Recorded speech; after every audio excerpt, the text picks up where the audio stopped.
The Receive and Purchase Orders tab within Passport System Configuration will allow you to configure several different aspects of how you receive stock.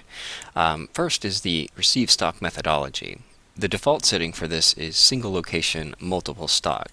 And what this does on the mobile scanner is it loops the stock number field so that you can easily receive many stock numbers to a single location. For the random put away option, instead of looping the stock number field, instead on the mobile scanner the location field is looped. And this way you're able to select any of the locations you have. For the directed put away, essentially what happens on the scanner is the default stocking location will show up as a suggested place to put that stock. And finally, for the default stocking location, on the scanner, what will happen is the default stocking location will show on the scanner and it forces that into the location field. This also means that it'll gray out the location field on the screen. With regards to receiving using purchase orders, you'll have three options that you can choose from.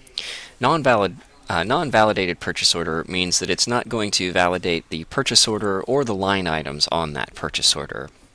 The Validate Purchase Order option will validate the actual purchase order but not the line items. And finally, Full Purchase Order will validate not only the purchase number but each of the individual line items on that purchase order. Finally, if you have a specific tax rate that you need to add to the purchase orders, you can enable that by checking this box and typing in the appropriate tax rate.